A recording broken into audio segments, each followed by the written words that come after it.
മാനസ. Madam വരൂ.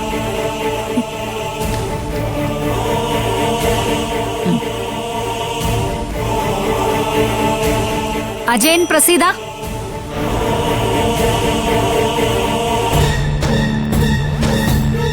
Madam. വരൂ വരൂ.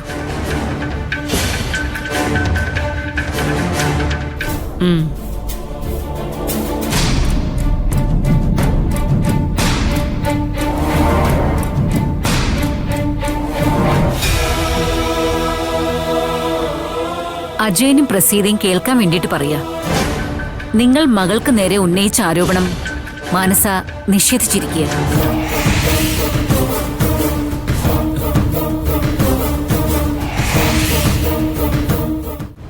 മാനസയുടെ കാമുകന്റെ കുഞ്ഞാണ് മാനസയുടെ വയറ്റിൽ വളരുന്നതെന്നാണ് മാനസ പറയുന്നത്.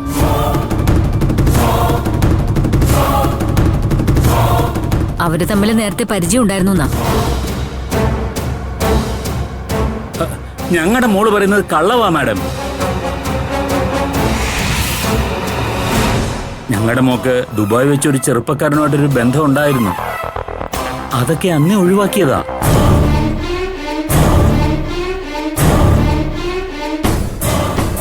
അവനുമായിട്ടുള്ള പ്രശ്നത്തിന്റെ പേരില ഇവള് ഈ നാട്ടിലോട്ട് വന്നത് തന്നെ. ഇവിടെ വന്നതിന് ശേഷം അവനെ ഇവള് കണ്ടിട്ടില്ല.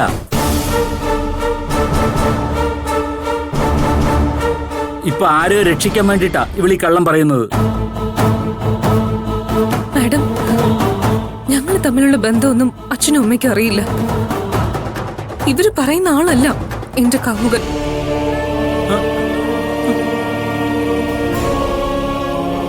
അയ്യോ മാഡം, ഇവളീ പറയുന്ന കാമുകൻ ആരായിരുന്നാലും ഞങ്ങൾക്ക് ഒരു പ്രശ്നവുമില്ല. ഞങ്ങൾ അവനെ സ്വീകരിക്കാൻ ഒരുക്കവാ. മാഡം, ഇതൊക്കെ ഇവരുടെ തന്ത്രങ്ങളാ. ഇവർക്ക് കാശിനോട് മാത്രമേ ഉള്ളൂ സ്നേഹം.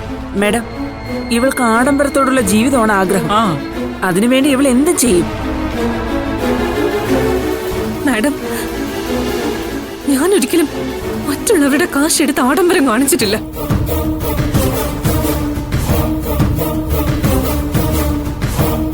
ഇവർക്കൊറ്റ ആഗ്രഹമേ ഉള്ളൂ, ഭാവനയും ആന്റിയും നാട്ടുകാരുടെ മുന്നിൽ അവഹേളിക്കുക. അതിനു വേണ്ടിയാ ഈ വാടക ഗർഭത്തിന്റെ പരാതിയായിട്ട് വന്നത്.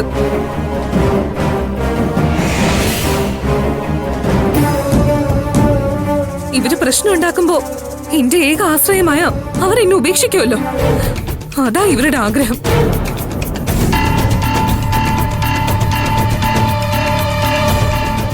സൂര്യയോടും ഭാവനയോടുള്ള വൈരാഗ്യം തീർക്കാനാ ഇവരിങ്ങനൊരു വ്യാജ പരാതി തന്നത്. അപ്പൊ മാനസ പറയുന്നത് ഈ പരാതിയിൽ ഒരു കഴമ്പുമില്ല എന്നാണോ?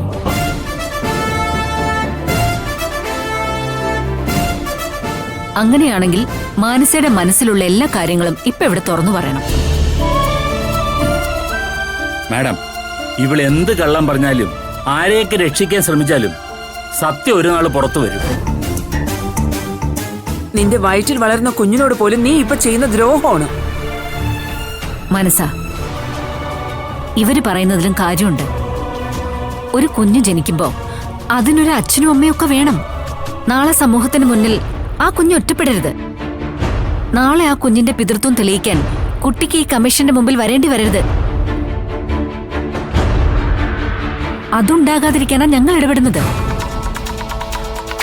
മാഡം, ഞങ്ങൾ ആദ്യം പോലീസിൽ പരാതി കൊടുത്തു. പക്ഷേ അവിടുന്ന് ഞങ്ങളുടെ പരാതി പരിഹരിക്കാൻ ഒരു ശ്രമവും ഉണ്ടായില്ല. ഞാൻ ആ ഇൻസ്പെക്ടറെ വിളിച്ചു വരുത്തിയിട്ടുണ്ട്. അദ്ദേഹത്തിനോട് ഒരു ഡീറ്റെയിൽ റിപ്പോർട്ട് തന്നെ വാങ്ങുന്നുണ്ട്.